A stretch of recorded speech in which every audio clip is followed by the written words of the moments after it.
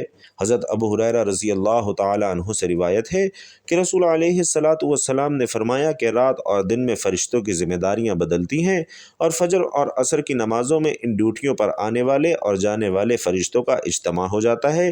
پھر تمہارے رات والے فرشتے جب اوپر چڑھتے ہیں تو اللہ ان سے پوچھتا ہے، حالانکہ وہ ان سے بہت زیادہ اپنے بندوں کے متعلق جانتا ہے، کہ میرے بندوں کو تم نے کس حال میں چھوڑا؟ تو وہ کہتے ہیں کہ ہم نے جب انہیں چھوڑا تو وہ فجر کی نماز پڑھ رہے تھے، اور جب ان کے پاس گئے تب وہ عصر کی نماز پڑھ رہے تھے۔ اور ناظرین، نبی کریم صلی اللہ علیہ وسلم فرماتے ہیں کہ جو شخص فجر کی نماز پڑھ لیتا ہے وہ اللہ کے ذمہ میں آ جاتا ہے، یعنی جو شخص نماز فجر کا فریضہ ادا کر لیتا ہے اللہ تعالیٰ اسے اپنی حفاظت میں لے لیتے ہیں، اور پھر کوئی بھی چیز اسے نقصان نہیں پہنچا سکتی۔ اسی طرح بھائیوں اور بہنوں، ایک اور روایت میں آپ صلی اللہ علیہ وسلم نے فجر اور عصر کی نماز کی شان بیان کرتے ہوئے یہ فرمایا کہ جس کی نماز عصر چھوٹ گئی تو گویا اس کا گھر اور مال سب لٹ گیا، اور یہ بھی فرمایا کہ وہ شخص ہرگز بھی جہنم میں نہیں جائے گا جو سورج نکلنے سے پہلے اور سورج ڈوبنے سے پہلے نماز پڑھے، یعنی جو فجر اور عصر کی نماز ادا کرے۔ حضور علیہ السلام فرماتے ہیں، یہ نماز یعنی نماز عصر تم سے پچھلے لوگوں پر پیش کی گئی تو انہوں نے اسے ضائع کر دیا، لہٰذا جو پابندی سے اسے ادا کرے گا اسے دگنا اجر ملے گا۔ اور پھر ایک اور جگہ ارشاد فرمایا کہ جس نے نماز عصر چھوڑ دی اس کا عمل ضبط ہو گیا۔ تو بھائیوں اور بہنوں، نبی کریم صلی اللہ علیہ وسلم کے ان فرامین سے آپ اندازہ لگا سکتے ہیں کہ فجر اور عصر کی نمازیں کتنی اہم اور فضیلت والی ہیں۔ یعنی اگر آپ لوگ دنیا اور آخرت کی کامیابی حاصل کرنا چاہتے ہیں تو کبھی بھی یہ 2 نمازیں مت چھوڑیے۔ لیکن اس بات کا مقصد یہ بھی نہیں کہ صرف اب آپ نے 2 نمازیں ہی پڑھنی ہیں اور باقی جو 3 نمازیں ہیں وہ چھوڑ دینی ہیں۔ ایسا بھی ہرگز نہیں کرنا، کیونکہ نماز نہ پڑھنے پر بہت سخت عذاب ہے، جس کے بارے میں اللہ اور اللہ کے نبی صلی اللہ علیہ وسلم نے ہمیں بار بار تاکید کی ہے۔ نماز نہ پڑھنے والوں کے لیے یا نماز ترک کر دینے والوں کے لیے کون کون سی سزائیں اللہ کے پیغمبر صلی اللہ علیہ وسلم نے ہمیں بتلائی ہیں، تو جان لیجئے کہ ویسے تو نماز نہ پڑھنے پر بہت زیادہ سزائیں ہیں، لیکن ان میں سے ہم آپ کو 5 خطرناک سزاؤں کے بارے میں بتا رہے ہیں۔ پہلی سزا تو یہ ہے کہ جہنم میں خوفناک وادی ہے ویل نامی، جس سے جہنم خود بھی پناہ مانگتا ہے، یہ اس شخص کا ٹھکانہ ہوگا جو نماز کو وقت گزار کر پڑھتا ہے۔ دوسری سزا کہ اللہ تبارک و تعالیٰ اس کی عمر سے برکت ختم کر دے گا اور اس کے چہرے سے نیک لوگوں کی علامت مٹا دے گا، یعنی 5 وقت کے نمازی کے چہرے پر ہر وقت ایک الگ ہی نور چھایا رہتا ہے۔ جب ایک شخص دن میں 5 بار وضو کر کے اللہ کی بارگاہ میں سجدہ ریز ہوتا ہے تو میڈیکلی بھی اور روحانی طور پر بھی اس کے بڑے اچھے اثرات اس پر مرتب ہوتے ہیں، اور یہی وجہ ہے کہ 5 وقت کے نمازی کا چہرہ ہر وقت تر و تازہ اور خوشنما رہتا ہے۔ ناظرین، تیسری سزا یہ ہے کہ ایسا شخص جو اپنی نمازیں وقت پر ادا نہیں کرتا اور نمازوں کی ادائیگی میں غفلت سے کام لیتا ہے تو فرمایا گیا کہ وہ ذلیل ہو کر مرے گا۔ بے نمازی کے لیے چوتھی سزا یہ ہے کہ بھوکا مرے گا، جبکہ ایسے شخص کی پانچویں سزا یہ ہوگی کہ مرتے وقت اسے اتنی پیاس لگے گی کہ اگر سارے دریاؤں کا پانی بھی اسے پلا دیا جائے تب بھی اس کی پیاس نہ بجھے گی۔ تو ناظرین، یہ تھیں نمازیں دیر سے پڑھنے کی خوفناک سزائیں۔ نمازیں چھوڑنے کی سزائیں آپ خود اندازہ کر سکتے ہیں۔ ہمارے کہنے کا مقصد یہ ہے کہ ہمیں نمازیں ساری ادا کرنی چاہیے، کیونکہ ہر نماز ہی ہم پر فرض ہے۔ اس لیے آج کی اس ویڈیو میں ہم آپ کے ساتھ نماز فجر اور نماز عصر کی فضیلت بیان کر رہے تھے۔ اللہ تبارک و تعالی ہمیں مستعدی سے پانچوں نماز، خاص طور پر فجر اور عصر کی نماز کی حفاظت کرنے والا بنائے، اور ہم سب کو حضور نبی کریم صلی اللہ علیہ وسلم کا پکا سچا مسلمان بنائے۔ آمین یا رب العالمین۔ ناظرین کرام، ویڈیو پسند آئی ہو، معلوماتی لگی ہو تو کمنٹ باکس میں ایک مرتبہ جزاک اللہ ضرور لکھ دیجیے گا۔ اللہ تعالی آپ سب کا حامی و ناصر ہو۔ آمین۔ السلام علیکم ورحمۃ اللہ وبرکاتہ۔